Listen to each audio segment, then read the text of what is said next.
What's up sa inyo mga tikoy? And today ay mag-harvest tayo ng persimmon. Wala sa Pilipinas kasi dito lang sa Amerika yung may ganito. Kasi malamig dito. Mainit naman dyan sa Pilipinas. Tingnan nyo naman yung persimmon, no? Ang laki, oh. Ang laki yung bunga ng persimmon, no? Kinis, ah. Oo. Napakasarap tong prutas na to. Kuha tayo ng isa at ipapakita ko kung ano yung persimmon sa inyo.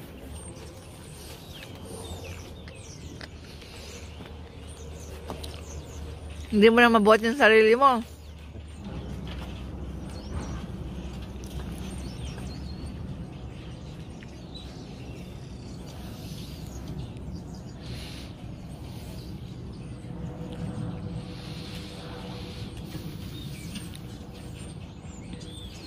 Yon.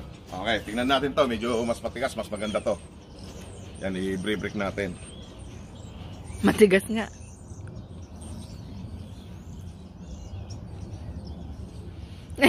Sa sobrang tigas, di mo mabuksan. Ayan. Tingnan natin. Pakita mo to, ah.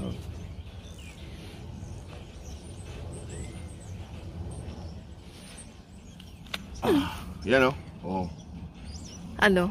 Kainin mo, ah. Paano? Amin yung kalahati. Tikman natin. Tikman natin. Sarap nito. Yan, oh. Oh. Parang ano, yung itsura niya parang chiko. Yan yung loob niya, oh. Sarap nito.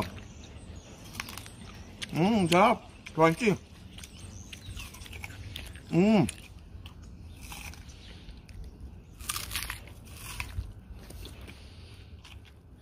Dito kasi pa winter na, natatanggal na yung mga dahon ng mga kahoy.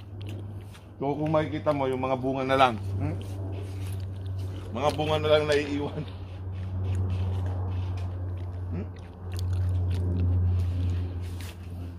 Buha tayo.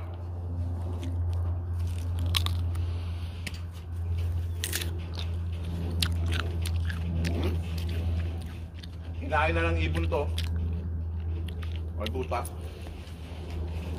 Ayan, ang kunin mo ba? Paano? Okay, kukuha tayo ng mga bunga, oh. Ayan.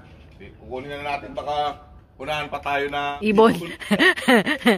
Ayan. Mukhang malaki ang packet mo. Basta to, ibon na naman yan, oh.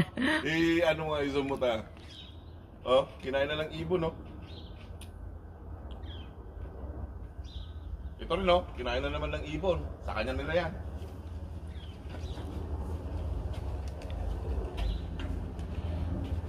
Uy. Ay, ay. Ito. Ayun, oh. Sarap nito. Ha? Agong ano nga. Patali ko na ito din.